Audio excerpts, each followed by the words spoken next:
Hello and welcome.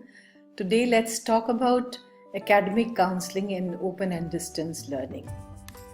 About academic counseling. So, what is academic counseling? For whom? What and how? And this is the first part. And the second part of our narration, we'll talk about attributes and skills of the academic counselor in open and distance learning institutions. So, what are the reasons? Who needs counseling? Counseling is basically required by the learners who join open and distance learning system. There are some very general patterns which have been noted for seeking counseling. At some stage or the other, more than half of the learners look for counseling. Secondly, different types of requests pour in. These requests can be information related or advisory or counseling related queries. The most common time for seeking requests is pre-entry stage and during the first year of study. Most common areas are related to either the barriers or the decision points, and most common topics are either related to institution, related to the regular from the other learners and from the institutions. And they certainly have previous educational background, and hence they have educational experience which can be positive or negative or any type, and they are likely to be very preoccupied with some substantial time commitments, and they come from variety of backgrounds, both educational as well as occupational, but they are thoroughly committed, and provided the course they are taking are at a suitable level and is meeting their real needs. So that makes their commitment higher. What are the characteristics of ODL institutions? ODL institutions have also to be put into some certain category according to the characteristics. They are remote because even if they have established a large regional network, time to transact the curriculum or say the study material or provide the services generally is inadequate, and say remoteness is compounded by delays and the problems in delivery of the course material and other support services. So because they are far away from the learners at times. They are complex and bureaucratic. That means an institution that is trying to produce course material of several different kinds and delivers them to learners as well as provides student support is likely to develop a complex system. These systems can be very, very efficient in producing the material and effective in dealing with the large number of learners, but they are inflexible and damaging when dealing with the individuals. And learning characteristics, I have used the special word learning instead of learner. Learning characteristics of different learners are to be taken into consideration, and these are both characteristics of the institution as well as learner that suggest that the nature of the learning process is different for different types of distance education learners at different places. And a learner may develop an effective set of appropriate learning strategy or the study skill, but some learners may lack such skills. Some learners, the process of acquiring such skills may be cognitive one, or for some it may be affective. For example, if somebody has failed in past, he or she might need some affective strategy.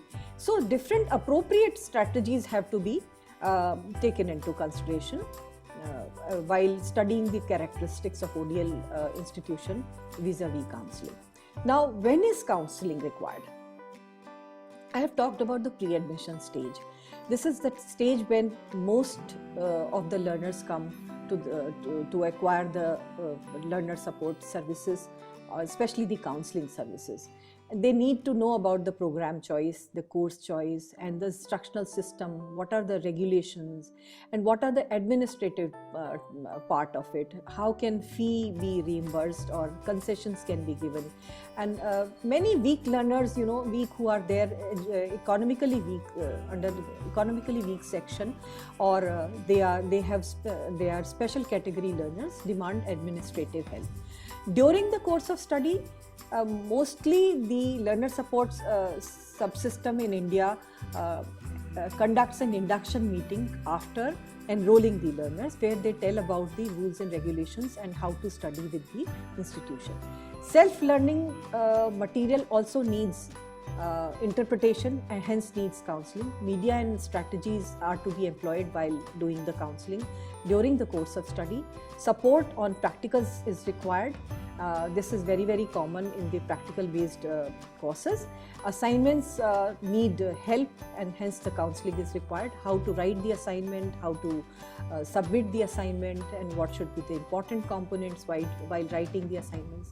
Study skills, many learners tend to drop out and withdraw from the system, and because they lack the study skills.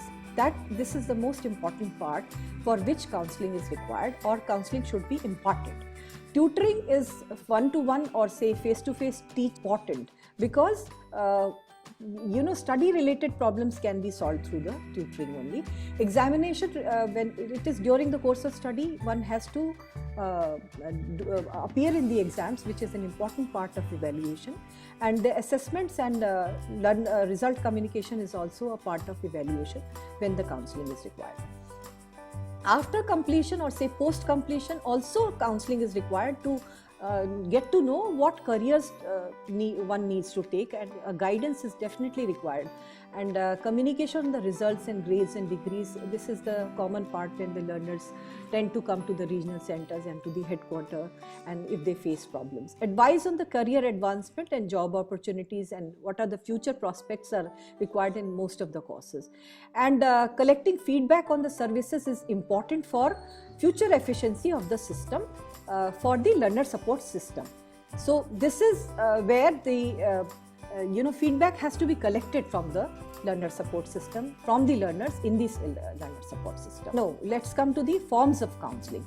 Counseling can be one-to-one counseling or it can be a group-based counseling. One-to-one counseling can be for the non-academic issues like I have certain problem, I cannot study, or because of this problem, or it could be academic like I have not received this, or how to study with this, and how to study with the course material. It can be on one-to-one basis.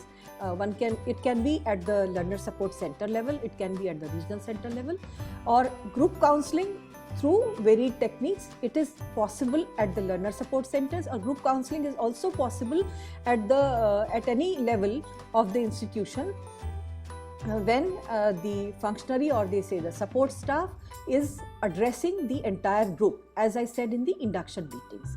Now, second form of the counseling is face-to-face counseling, which is using group techniques in the classrooms at the learner support centers, or say in the counseling sessions which are normally arranged on the holidays and on the weekends. Mediated counseling through the use of channels and digital media, which is very common to provide the learner support services. For example, now you have to do the re-registration, now you have to fill up the examination form, or come over to the counseling for the counseling to the learner support center. It can be for any purpose. And then these are two categories of counseling. One is developmental, which can be at the pre-entry stage, or for the course choice or for the career choice, or to stop a withdrawing learner or to increase the motivation. So to develop the anything of the personality, or say the that is developmental counseling. And the problem solving counseling is another one, which can be problem related to any institution, or related to person, or to the study, or to the assessment, or the time constraint. So these are very important forms of counseling. See, the important activities of an academic counselor is to select a response from the continuum of information, advice and counseling. Information is generally a standard response. That means an appropriate and correct information which is independent of any learner. It will be the same for anyone. It can be about the regulation of the university or anything which has a standard response.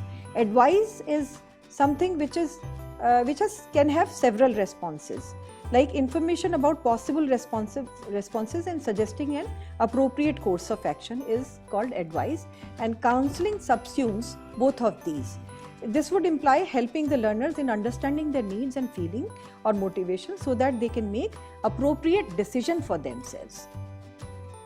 Now, what are the attributes of an academic counselor? 4 important attributes are warmth, acceptance, genuineness and empathy. Warmth means with the warm welcome, a counselor should give proper hospitality, and it would be preferable to start with a brief greeting such as hello, how are you, please take your seat, and etc. Acceptance is relationship between academic counselor and the person who seeks counseling is based on sincere interest and acceptance of what the person is, or he or she proceeds through it. This acceptance by the academic counselor should be, as far as possible, unconditional. In fact, to resort to criticism is not expected, and genuineness is very genuine response, like but does not need to be defensive or offensive, but rather should genuinely accept what the learner is saying. Like if he or she says that you seem to be bored, if you are bored, just accept it. Empathy is not sympathy. It is like giving something which the person appreciates, and think as if you are in the condition of the learner. The learner comes to you in a distressed state, and think how you can help the learner. That is empathy. Now, important skills of an academic counselor is to select the response very carefully from the information, advice and counseling continuum. Listen to the query very patiently. It should be active listening, and then structure the response. The techniques of listening are open-ended questions.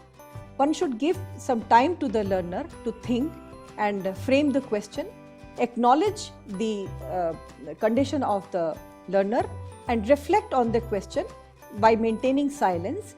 And that should also be intelligent silence. That is why I said that it is an important skill of an academic counselor to structure the response. Now, how to structure the response is also very important. When a counselor clarifies by understanding what the learner means to say, that is called clarification, and checking and double checking with what the learner has just said, and reassuring that the counselor has understood it correctly, and then provide the response, thinking of the consequences, is structuring the response. Now, you must have seen that assumption of counseling has 3 main assumptions, like counseling is two-way process, it is learner-centered, and it can be initiated from any end. It can be from the learner or from the counselor. And the possible technologies and communication could be audio, through telephone, through mobile, through video, through one-way interaction or two-way interaction, or communication. It can be synchronous or in asynchronous, it can be teleconferencing, video conferencing, email, or that is asynchronous communication, or any other type of communication technology can be used for counseling. This is all I have to say. Thank you.